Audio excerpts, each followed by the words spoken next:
Welcome, everybody, to episode 5 of the Do More with Your 24 podcast. I'm your host, David Grace, head basketball coach at Centennial High in Peoria, Arizona.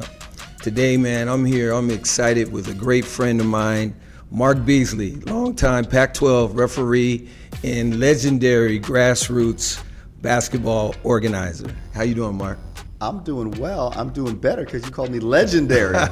So I'm doing really well. Excited. I was just thrilled at the invite. So as you know, I accepted right away. So I'm here to support you, and I think this is a great thing. So thank you for the invitation. Well, I'm glad you're here, man. We've known each other for 20 years. Yeah. You've reffed my games from high school all the way up to UCLA. So we've had that long relationship, and I'm so excited to have you. So thank you for coming. You're welcome. Let's jump right into it. Tell me about what you're doing now. This is a Do More with Your 24 podcast, and you're doing way more with your 24. So let me know what you're doing. Well, quickly, I wear many hats. I retired from the city of Mesa in 2019. I'm currently the student engagement coordinator for Mesa Public Schools. Wow. I, as you know, referee college basketball, and I also own my own sports event management company called Monarch Sports Arizona. So your Do More with 24, I put my arms around that concept because I agree with you 100%.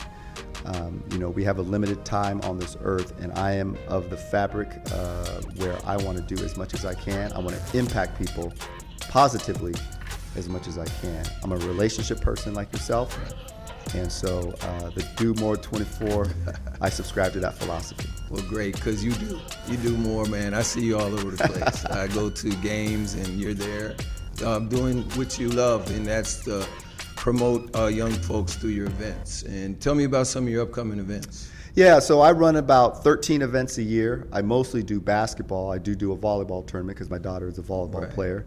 By the way, she's at Alabama State. Yeah, doing well. She's at Alabama State at HBCU. She's spreading her wings in Montgomery, so she's doing well. Very proud of her. Yes. But with the number of events that I do, mostly basketball, as I said, but some upcoming events that I have, I run. Probably my biggest event is the Visit Mesa Basketball Challenge. This year, we're going to 3 sites: at Mountain View, at Westwood, and at Red Mountain. 32 teams. We're going to have 17 in-state teams and 15 out-of-state teams. It's big time. And it's going to go fantastic. I love to get the out-of-state teams because it gives another look. Yeah. I love to get the best in-state teams, and this is our 15th year, so I think we're doing it right. I have an event called the MLK Dream Classic. That's held on MLK Day. That's going to be held at Marcos Deniza. 6 games, 2 girls and 4 boys games. It's a way for me to celebrate the legacy of MLK and to have some high school basketball in there at the same time. New event called the Christian Challenge. Wow. 4 Christian schools. That's going to be over at MCC. That's going to be on the 13th of January. Yeah. That's going to have Gilbert Christian versus Northwest Christian. And then Scottsdale Christian versus Valley Christian. Wow. So that's going to be a terrific event. Greg Hogsma, Lester Neal over at MCC has supporting that. So looking forward to that. And then I really tip off the season with the Capital City Tip-Off Classic. It's December 2nd. It's at Brophy College Preparatory. 2 games, boys varsity doubleheader. 6 o'clock game will be St. Mary's Catholic with Damon Lopez as the head coach versus Regis Jesuit out of Denver. Big time program. Yeah. And then the second game will be Millennium out of Goodyear versus Brophy Prep. So that's the 3rd year of that particular event. And all the events, are going to be terrific. I have a lot of teams coming in just doing one-off games. Arapahoe High School out of Denver, Fossil Ridge out of Fort Collins. They're coming down playing Valley Vista and Valley Christian and Saguaro High School down in Tucson. And so this is kind of my jam. A lot of people they're good at lots of things. I feel I'm good at relationships and working with schools in-state and out-of-state in terms of finding them games, promoting them, giving them exposure. And that's what Monarch Sports is all about. I know sometimes people think, what we do or what I do is about money and revenue and all that type of stuff. I just love high school basketball here in the state of Arizona, and I want to do everything I can to give it positive exposure. You've done a great job Thank over the you. years. And, Thank you. How do you go about getting the teams to come? How do you go about selecting them? The in-state teams, all about relationships because I see them, I talk with them, I call them, I text with them. Those are pretty standard. I also have an idea of the talent level, the players that I want to highlight. And so, and again, relationships, being in Arizona since 1973, that has worked well for me. The out-of-state teams is very much what, like you used to do when you were in college, when you used to recruit players as a recruiting coordinator. I recruit teams. Yes. I identify them, I contact them, I woo them, I share with them what I can do for their program in terms of coming to Arizona. I let them know that in December, when most of my events are, it's probably going to be about 68, 69 degrees. Yes. I like to go to cold weather states and try to ask them to come because sometimes it's just not about basketball. Sometimes it may be the first time they've gone west of the Mississippi. Very true. It's the first time they're in Arizona. They can go to the Grand Canyon. They can go to a Suns game. They can go to ASU, U of A, Grand Canyon, NAU practice. That's right. So I try to expose them to just more than basketball. A lot of times I offer these out-of-state teams, David, an opportunity to do a service project. Right. Because remember, when you bring an out-of-state team in, it's for basketball. I get that. Right. And that coach has to sell it to their administration that it is about basketball. But I try to give them more. I'll say, hey, coach, when you come to Arizona, how about you do a service project and you give back to the community while you're here? Yes. He can take that, give it to his athletic director or principal, and that's a selling point. Very true. Because now the administration knows, okay, they're going down there to play basketball, but they're also going down there to know about the community, and they're giving back, representing their school, and also playing basketball. Right. You know what I mean? But it's a process, man. It's like a year in advance. 12 to 18 months in advance, I'm already identifying schools for next year. I already have 6 schools lined up for Visit Mesa. Wow. And that's just all about relationships, and what we do is right. We do it the right way, and I think that speaks volumes to coaches across the country. Right. You got the right idea. It's the whole person concept, and we use basketball, the love of the game that we all have. And then we use that little nugget to reach all the other parts of a young man's life or a young lady's life as you're doing, the girls are doing. So that's big time, man. I'm excited. Hopefully Centennial will be a part of that one day. Oh, I knew that question was coming. I knew it was coming. I was going to see how long it was going to take before you put that in there. Yeah. Centennial was part of my event a couple years ago in terms of the Prime Time, which is a summer event held at Brophy, and they actually won it. Oh, wow. And they actually won the state championship right afterwards. Yes. So, of course, when Coach Lavender was there, I let him know that, hey, you won that state championship because you cut your teeth at Prime Time, which is obviously a really good event in the summertime, which only invites 8 schools. Right. And I think that they got to kind of gauge themselves against others. That reminds me, when I was at South Mountain, we won the Rob Evans Team Camp. Yeah. Which was the premier summer event. Everybody wanted to get in that event. And now your event is taking over that. I believe so. Yeah, no, I appreciate that. I think it's a collection. It's a collection of the top 8 schools, regardless of class, based on availability. Because obviously it's always held the second week of June. Yes. But the great thing about it, David, and I'll tell you, and if Centennial chooses to come after an invitation is accepted, it's really not about. Everybody wants to win, but they want to get better. That's the key. And I think that's the key. And I have a tagline that says, you don't win a state championship in June. That's right. Okay? You want to raise a trophy at the end of the year, right? But you start to lay the foundation in June. Very and much then you so. build, and there's no better way, I think, for that event, Prime Time, there's no better way to build in June against really good competition. That's what you want to do. Absolutely. That's what you guys are striving for as we're coaches. seeking that. We seeked it at the Section 7. When we seeked it at the Border League. We just came back for I was begging them to put us in the top. Because if we both play against great competition, we can only get better. So I understand exactly. And with that, I also say, the Lady X, which is the girls' equivalent. That's held the first weekend. It's the same thing. We had it at Millennium, and we opened it up to 12 teams because they have a new facility at Millennium. Brand new facility. One person said to me, "Mark, this is a media member said, Mark, this is going to be the open division for girls basketball. Right. I mean, everyone from Perry to Valley Vista to Millennium to Xavier to Desert Vista. Right. I like to work with good people. I like to have great relationships. I like to have good teams, and I like to have the right teams. I want to make sure that you're going to show positively on the floor and represent your school. Very much so. But you're also going to represent Monarch Sports in the right way. Because that's my brand. Right. And I want everyone to know that how I run my events is very important to me and who I invite. Very true. That's great, man. And we'll be waiting for it. You did that real subtle. I like that. I like how you put that in there real quick. That was good, David. Oh, man. Let's move on to ref. Yeah. In which you do an outstanding job. You don't reach the Pac-12 level, and you do other conferences as well, but you just don't do it. And I've seen you grow. You know, I've seen you from a high school referee work your way up, you know, and we kind of went up together almost, you know. Yes, sir. And I always was, when we look each day before the game, we get a list of who we're going to get as refs. I'm looking to see if you got us that game, you know, and just so we can talk, really. Yeah. And you always do an outstanding job. Thank you.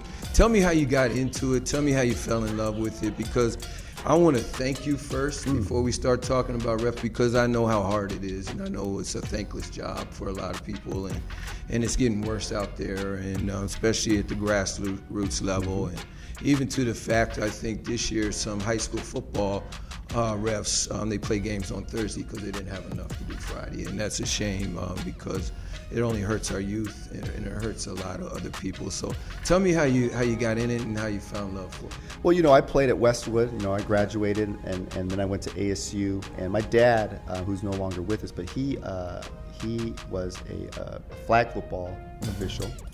He did softball, you know. And so I, on occasion, would go with them. And when I graduated from high school, you know, I still played in city leagues and open gyms all over the place and all that type of stuff. I don't remember the impetus, the first game, or who asked me, but I wanted to try it. And I did little kids first, after school, YMCA, things of that nature. And then I graduated to doing maybe some men's city leagues, you know. And then I started doing in the East Valley, and people in the East Valley, if they have a connection to the East Valley, you started doing church leagues with the LDS. Right. And I always tell people, if you can work LDS church league, you can work any level. Wow. Because people might feel they're angels, you know, they're in the stake center, you know, and they're LDS. They're the nastiest games there are in terms of game management and controlling emotions and stuff like that. So then I started to do high school. Started to work with the AIA, and I loved my time with the AIA. I did 5 state championships, multiple our championship. Yeah, your championship game at South. Yeah.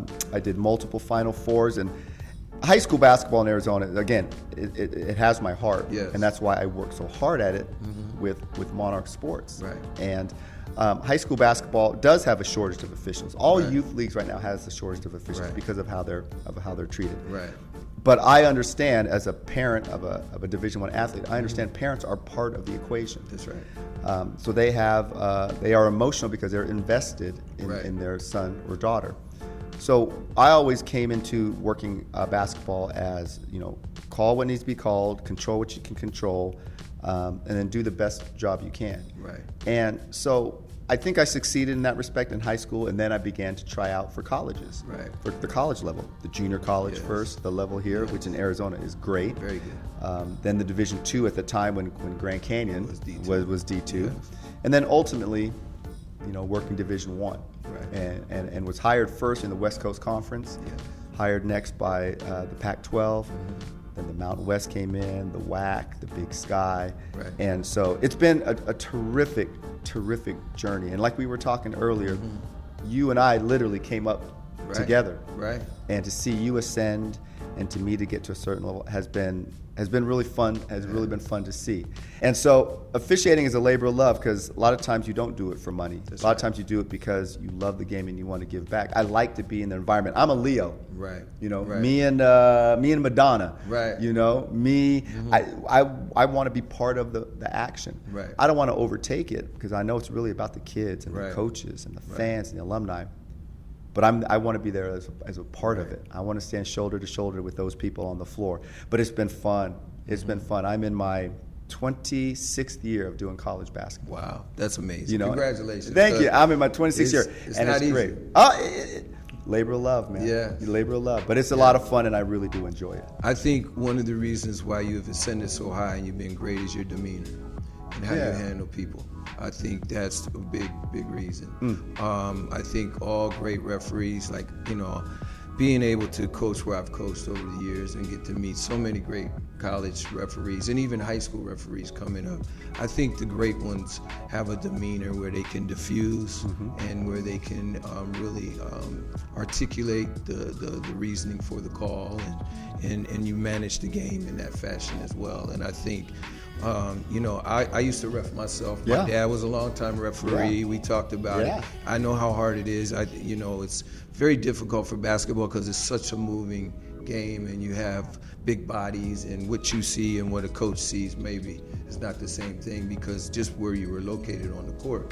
And those things happen, and it's a quick second, but they mean so much to each person. So, and how you diffuse that, you know, and I'm gonna get right into, you know, the questions from a coach to a referee. Absolutely. And you can come back with a referee to a coach. When you, before each game, you have, like, we have a prep talk. Yeah. And you all have a prep talk with your 2-man crew or 3-man crew.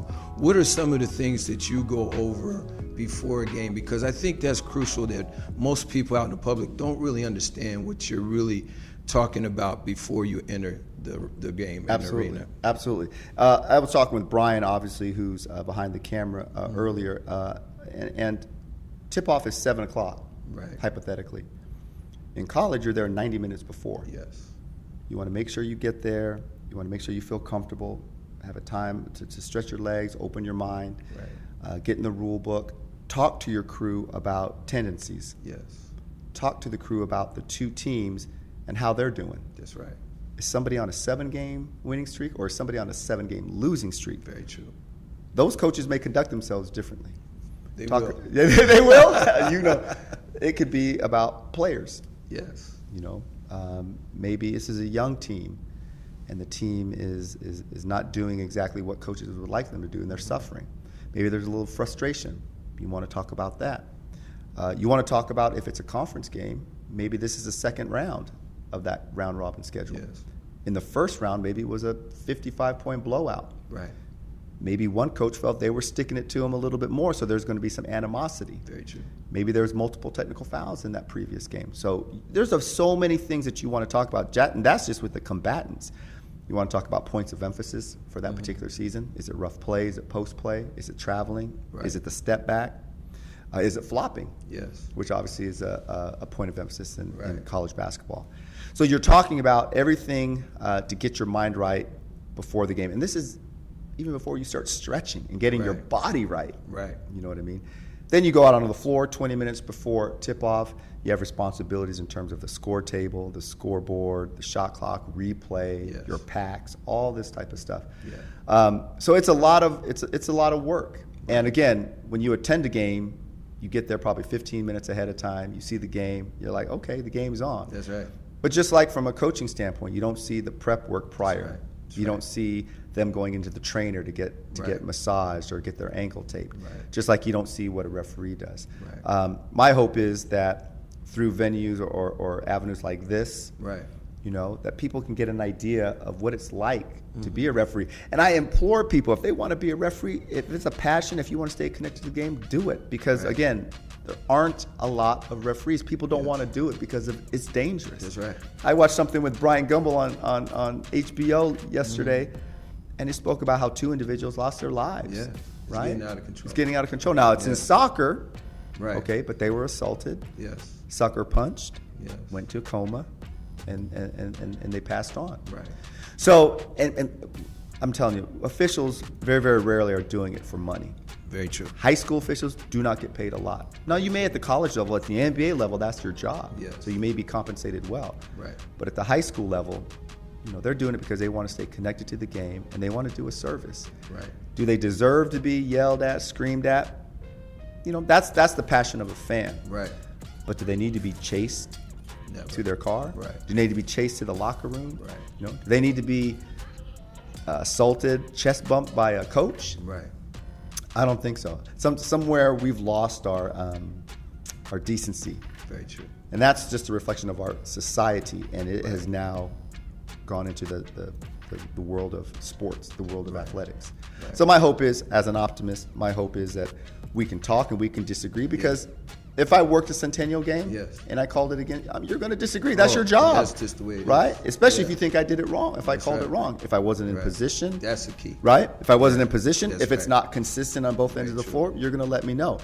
I can tell you what I had, and then at that point, you can say, okay, I heard you, thank you. I don't agree, Mark. Okay, then we move on. That's Because right. you know what? Basketball is fast. It's fast. Right. It's on to the next play. I call football and baseball football referees, baseball umpire, they're called grass killers. That's right. Right? Yes. Football, plays over, okay. Walk back to the Yeah, walk back, huddle, you got about 30 seconds, Yes. Basketball, next play. next play. Yes. Volleyball, next play. That's why I Yes. love the pace of basketball and volleyball as my two favorite sports. Right. But it's great. The dynamics between an official and a coach, it's so special. It is special. It is so special. And I'm glad that we have moved on together, and then we're actually talking in this venue Right. because this is a terrific thing. Yeah, this is amazing, and that doesn't always happen. No. Yes, yes. Before I move on, I want to try to help these kids. Okay. Say a young man had a frustrating game, and you tech him up, or not just you, any ref techs him up, and he's out of control. Yeah. Right. So when you get the game again, get the team again. That's talked about, right? Oh, yeah. Oh, absolutely. That's what these young kids have to understand. You do not say anything to the refs. That's not your job. Let the coaches do that. Let the head coach do that. College assistant coach, we get involved too. But I think that's good that you know that, because I think a lot of these kids don't even know that you all even huddle. They think you just meet, especially at the grassroots level. Right. You know what I mean? Yeah. Oh, I met you. I got out the car, and hey, let's do a good game together, and then we go on about our business. Yeah. So I'm glad that you mentioned that. So, but like another thing too is the relationships, because I would get excited when I was in the Pac-12, especially being assistant coaches. I always wanted to go find out who the refs were. Oh, sure. Because I get to see you, Vern Harris, Yeah. I can name all the Pac-12 officials just to come say hello to them before the game, knowing it's not going to affect the game, but it's just the demeanor, not the demeanor, the relationships that we grow throughout the thing. I think that's healthy. Absolutely. What is the difference you have seen in that area from going from grassroots to the college level, as far as the relationship with the head coach or the assistant coaches, and then we get into the college level? I feel that's a great point or a great question. I feel the relationships are the same, but when you get into college, it becomes a business. That's right. Because when you were coaching at the college level, if you don't get wins, That's right. you're out of a job. Very much so. For officials, if we don't have great judgment, if we're not in shape, Right. if we're not attending our meetings, submitting our plays, we may not get offered a contract. That's right. So there's some accountability on our end too. Right. The relationships is special because not only do you see each other in the court, you see each other in the airport. That's right. You see each other maybe in the off season. You may see each other in the mall. Right. If you're both local. Or in the summer during the AAU event, where you have a camp. A camp. And Yes. you're recruiting. And we're in attendance. Yeah. So from the high school level, the relationships are important because you're local, you're both local. You may see that same referee, that same team multiple times over the course of the season. Probably not so much at the college level because you can't see the same team 6-7 times. Right. That's not healthy. That's right. You know what I mean? But the relationships are going to stay consistent and going to stay important because it's about communication. It's about respect. Yes. I respect what coaches do because I could never do it. Right. And as I spoke to a team earlier and their parents, I told the story that it's harder to be a coach right now than it is a referee, because I get yelled at for 2 hours, Right. and then I'm gone. Right. Where a coach has to deal with a lot more. Oh yeah. Transfers, grades, Yes. Attitudes, Right. dynamics within the team. Yes. You know, there's a lot more a coach has to deal with now. So I'm respectful of that. I'm cognizant Right. of that. I definitely think there's a mutual respect between coaches and the referees. Right. There has to be. Right. Right. Otherwise, it doesn't work. And I think this is great for young referees Yes. to hear from you. Yes. Because it's such a part. We're going to, as coaches, and I've had it at every level, going to blow some steam off because of some of the stresses that we have just by the pressure of winning, the pressure of wanting to do well, the pressure of wanting to see your kids do well. Absolutely. The pressure from all sorts, just like you mentioned. So sometimes I've noticed over the years from a coach that, oh, that's a terrible call. Okay, I don't agree with it, from the referee, and we move on instead of saying, oh, you're embarrassing me, or you said that too loud, coach, or you can't. Then now you're taking it personal, where all the coach is trying to do is, or is not trying to do sometimes, and that's a questionable call, because we have very bad coaches at times, you know, that are abusive to refs. But to have that relationship where you understand, Coach Grace is blowing off steam. He's good. He's gonna. I bet he gives me a hug after this. You know what I mean? Yeah. So I think that while we're talking, I think that's a great thing to talk about. You know, obviously we have seen at the college level, guys go off.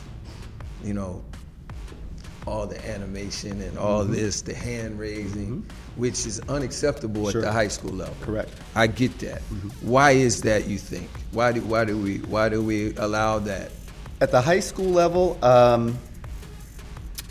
one of the points of emphasis in high school this year I saw is sportsmanship. Right. Sportsmanship is, and it wasn't sportsmanship with a bunch of bullet points underneath. It was sportsmanship, Right. which is wide Right. and varied. Right. Coaches now, because, and even though it is high school only, Right. there's still pressure to win. That's right. There's still a need to win. They want Yes. to win. They're competitive Just like the themselves. college. Just No like, different. yeah, absolutely. The antics, the demeanor, what it does is it brings attention, Yes. okay? Unwarranted, undue attention, because if an official at the high school level allows a coach to, wave arms, Right. lay down on the floor, Yeah. throw a clipboard, whatever, it's bringing attention, and now official has to take care of that, That's because very if true. he or she doesn't, that's giving license to the players Right. and the fans Very much so. to do the same thing. Very much so. The head coach is the leader of a program, Very true.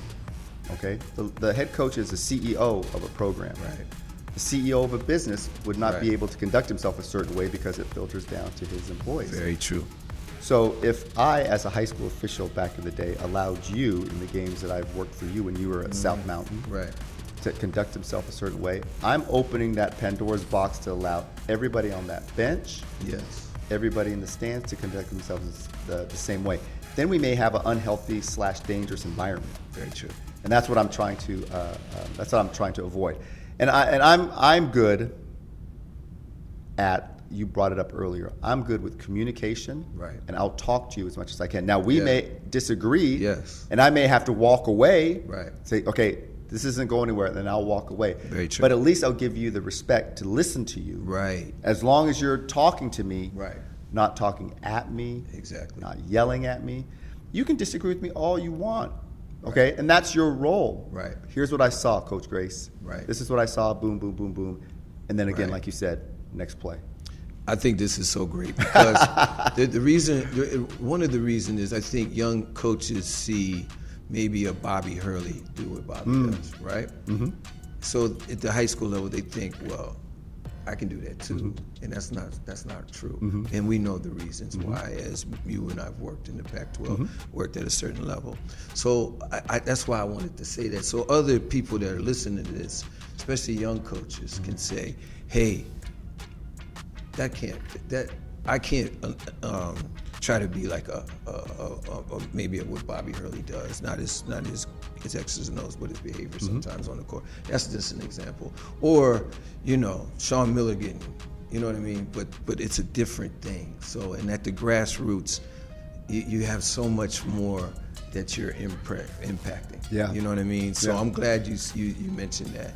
And I think the key, for coaches and officials is the communication. Oh my gosh. I think that's the key. I think a great game can be had by both just through the communication and how it's communicated. You know what I mean? I think a definition for me as an official of a great game is if no one notices me. That's right. Because no one is there to watch. That's right. The three officials. Right. No one wants to watch the zebras, and you often hear it from the stands. Right. No one's here to watch you. I get it. Right. We're looking for illegal contact. Right. We're looking for violations of rules and guidelines. Right. That's our purview. Right. That's all we're doing. We're not there to be in the limelight and to get on TV and to be on SportsCenter. That's not our goal. Exactly right. Our goal is to adjudicate the rules. Work hard. Apply the rules when necessary. Apply the guidelines when necessary. Right. And to be stewards of the game. Right. And to ensure that relationship is always worked upon and is always treasured. Because we're going to have a bad game. Yes. On occasion. We're going to miss calls on occasion. Right. Just like you will have a bad game. You will miss a defensive switch in terms of assignment.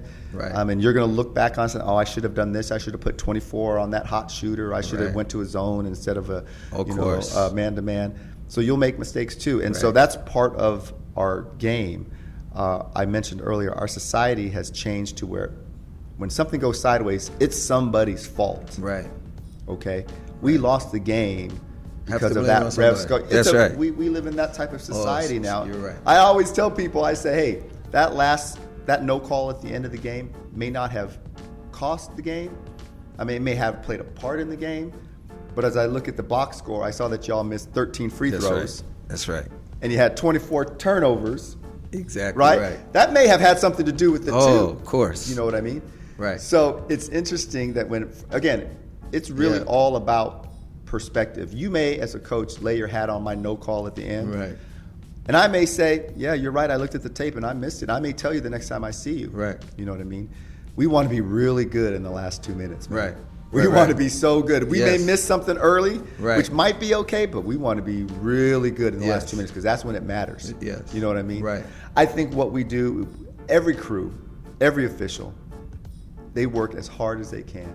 Right. And they absolutely love it. There's no other reason why to be on that floor unless you love what you do. Much so. Because travel takes you away from your family, sure does, your friends.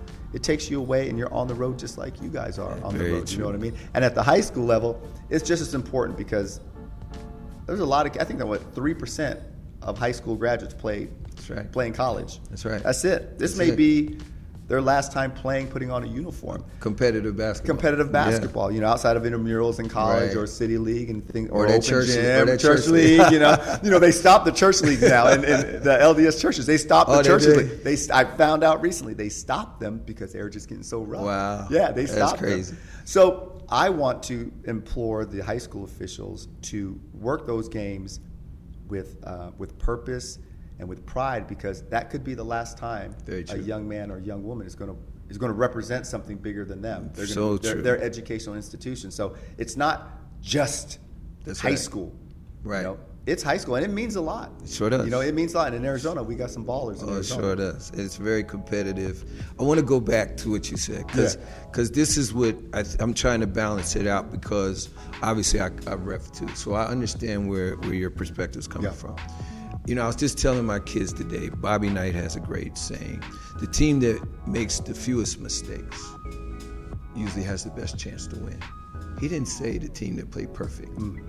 He said the fewest mistakes. So it's going to be mistakes in everything we do, from the head coach to the assistant coach to the manager to the players are always going to make mistakes in a basketball game. It's hard. It's like life. Basketball is so much like life. And that goes with the officials as well. So I think for head coaches or the young coaches that are coming up that are listening to this, we have to understand that, and we have to be very professional with that. Oh, I think you missed that call, Mark. I thought I had it. Oh, we'll watch it on film. Let's move on to the next one. Yeah. You know what I mean? Let's get to the next one. And those type of relationships, I think you can be successful at. You bring up the missed call thing and that dynamic. That's a whole thing, because most coaches, and you could talk on it. Right. When an official says, you know what, I think I missed that call. Right. Coaches accept that. Okay, move on. Next play.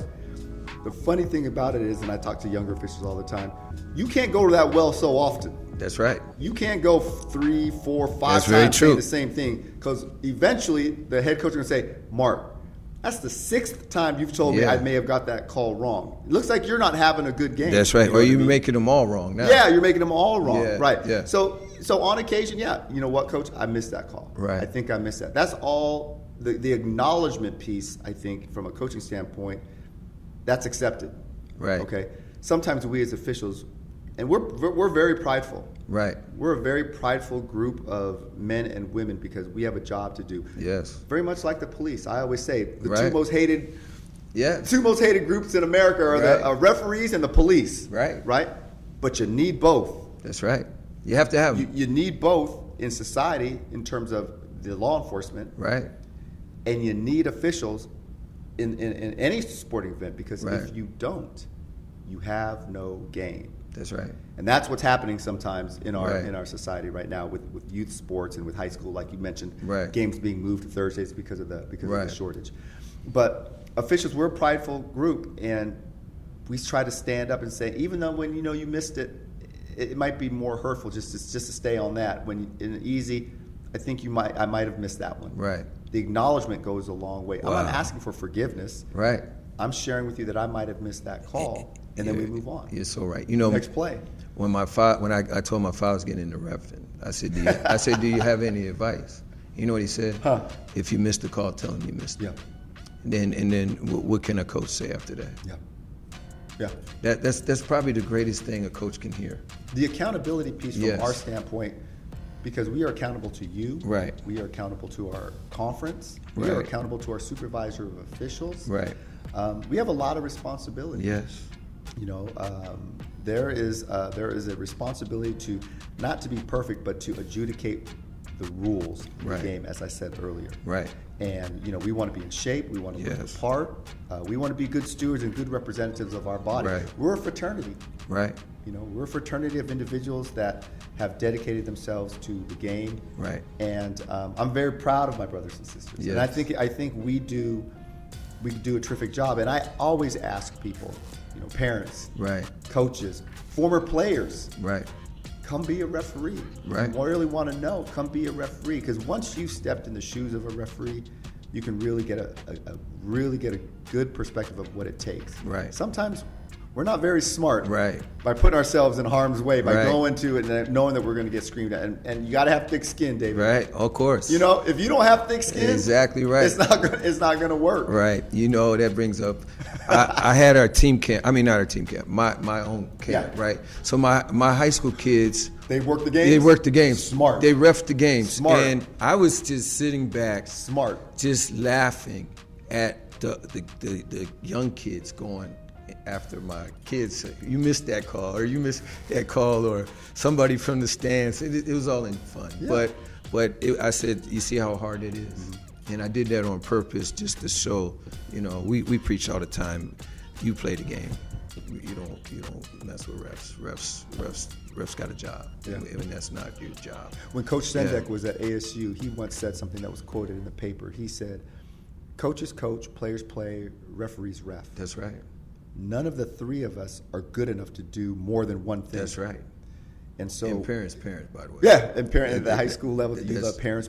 That's right. We're not good enough to do more than one thing Very true. in a game. And so that's where our focus lies, is to provide the best game, the most fair game, the most consistent game possible. Right. And to have your kids referee at your Right. camp, that's a teaching thing. Right. You know what I mean? That's a good thing. When I was at Westwood back in the day, we had a summer league. Right. The coaches ref. Right. So you have to ask yourself, how many coaches right now, would step in and coach a high school summer league game? Right. Maybe not a lot. Right. But I'll tell you what, it would give you some keen perspective in terms of what it takes to be a referee. Right. The game is so fast and the athletes are so good. Oh. High school, junior college, Yes. college, they're so good now. Right. You've got to be on point if you're a referee. Very true. And it makes me laugh to think, just to have been there at your youth camp, to see Right. your players Right. refereeing Right. and getting grief and getting Yeah, yelled at and all yeah. that type of stuff. My only hope is that when they play, Right. beginning in a couple weeks, Right. they're going to remember that, Right. and all they need to do is play, That's right. and the referees will take care of what they need to. Very, very true. So true. So true, man. We can talk all day. Oh, my I mean, goodness. it's so many things that we can go about. Before we end, Yeah. And I know this would be good for young referees as Yeah. well, especially dealing with guys like myself as head coaches that's been doing it for a while, right? You could, for me, as long as you're in the right spot, you could probably miss a call and get away with it. But if you miss a call and you're out of position, that's probably one of the no-nos of refereeing. Absolutely. And how can you share that with young refs to make sure that they understand that? You know what? Because back in the day, you talked earlier. We were talking about you. You said referees go in the cradle, which is an old school term. Old school term. Right. And there was a time in officiating, as long as you got to that position, you're good to go in terms of what's happening on the floor. Right. Now, we're like athletes ourselves. Right. We not only have to be in shape, but we have to be focused and mentally sharp in terms of what we're doing. Right. We have to be constantly moving, looking Right. for open looks, Right. looking for angles. It doesn't do us any good to look at a play and look right into the back of the offensive player. Right. Because I'm trying to referee the defense to see what he or she may be doing. That's right. So I've got to take 1-2 steps down, or maybe 1 or 2 steps up top, just to get a better look. Right. Open looks are the key to Right. officiating. Because if you get an open look, your judgment is going to be pretty good that you're That's going to right. put air in the whistle and you're good to go. Right. If you have a closed look, Right. you're guessing. Right. And when you're guessing, you could be guessing wrong. That's right. Right? So it's imperative that officials are trying to gain an open look by moving. And you know what it means to the layman? Because our game is full of optics, David. Right. The optics, when you have a referee that's staying still Right. versus the optics of a referee who's always moving. Right. Because when you're moving, you know what it shows? You're Right. working. That's right.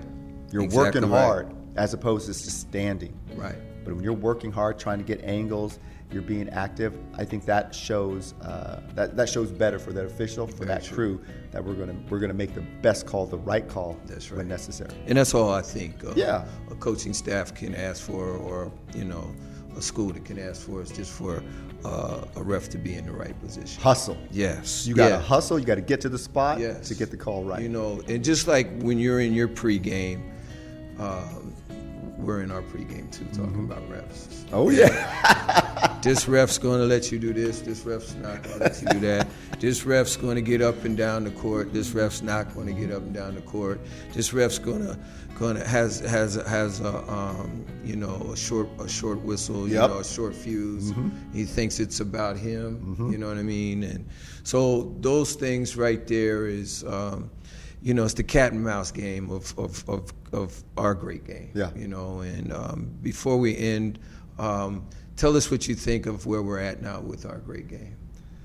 The dynamics of basketball right now, I feel, is at an all-time high, just because there's so much exposure. Right. Whether it be media, print media, social media, Right. whether it be TV, streaming, Right. everybody can see everything. And I think I think there's positive exposure to what we have in basketball right now, because players are great. I mean, it's good basketball. Yeah. I'm a fan of basketball. Right. Watching the Suns game last night was terrific. That Right. last 6 minutes was awesome. Right. It didn't end well for the Right. hometown team, Right. but it was awesome to watch. Yes. I think our game is in a good place. I think there are things like anything. Right. that need to be fixed. Right. Sportsmanship. Right. The me mentality. Right. I was at a player parent meeting a coach was putting on, and the coach said, "Hey, we're all thinking about getting the same shoes." Right. When I was in high school, that was the number one thing. Everybody right. wore the same shoes. That's right.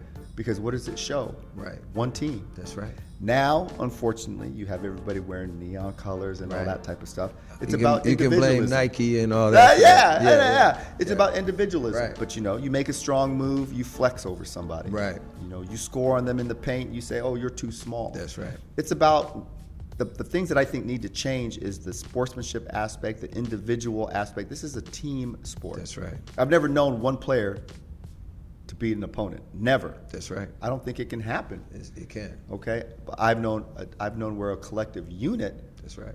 has defeated their opponent. Right. So while our game is great, David, and it's fun to watch, and the athletes Right. are above the rim, and it's so fast, and the moves they make, and as an official, sometimes I go, okay, wow, that's a great move. Right.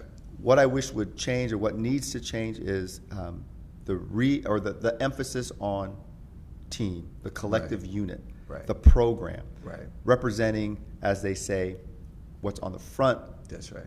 of your shirt as Right. opposed to the name on the back. Right. You'll get yours Right. in any way possible, but the program will always win out. Very You know true. what I mean? So that's what I think where basketball is. Right. But it's a great game. I tell you what, all aspects of it, from Yes. game operations to the officials to the score table Right. personnel to the ADs to the fans. It is the game of basketball is terrific and a great place. I'm glad that you're back in I Arizona. appreciate it. Thank you. I might have to come out if I get an invitation. I get my Yes. name on a pass list. I'll come out to Centennial. The running joke is I don't know where Peoria is. I don't go anywhere west of Rural Road in Tempe because I'm an East Sider. But obviously there's some great basketball Yes. on the west side, and I'm looking forward to catching some games and seeing you in your element. Well, great. It's great. And like you were saying, the game is so incredible. Yeah. Just the Arizona high school, since I've been 2006 the last time I was a coach in the Arizona high school, the AIA, it's grown so much. Oh, yeah. And so much better talent, great coaches. There's always been great coaches, but I think this overall, this outstanding organization, and it's well run. And now we have the open division, which is very exciting, and we're excited about that. Our Centennial football team's hoping to be in the open division. Took a tough loss last night against Liberty, but Liberty's ranked 16th in the country, so they're doing outstanding as well. So there's some West Side stuff going on. I think our league this year is probably one of the toughest from top to bottom. Well, what I've shown, and I've talked to a lot of people, is I'm trying to expand my portfolio to include events and schools from the West Side. Yes. You know what I mean? Because I know the West Side, there's some terrific basketball, some terrific athletics, terrific facilities. Yes. You mentioned Millennium earlier. Yes. So I'm trying to be a person who advocates for metropolitan Phoenix. There you go. Even though I lay my head in you're an East Valley East guy. Valley. Yeah, Westwood alum. So East Valley guy. So we'll get you out. And it's always a pleasure to talk with you. Absolutely. Thank you so much. Absolutely. Thanks for coming on. Thank you for the invitation. All righty. All right, that'll do it for the episode 5. And thanks you for watching. Take care.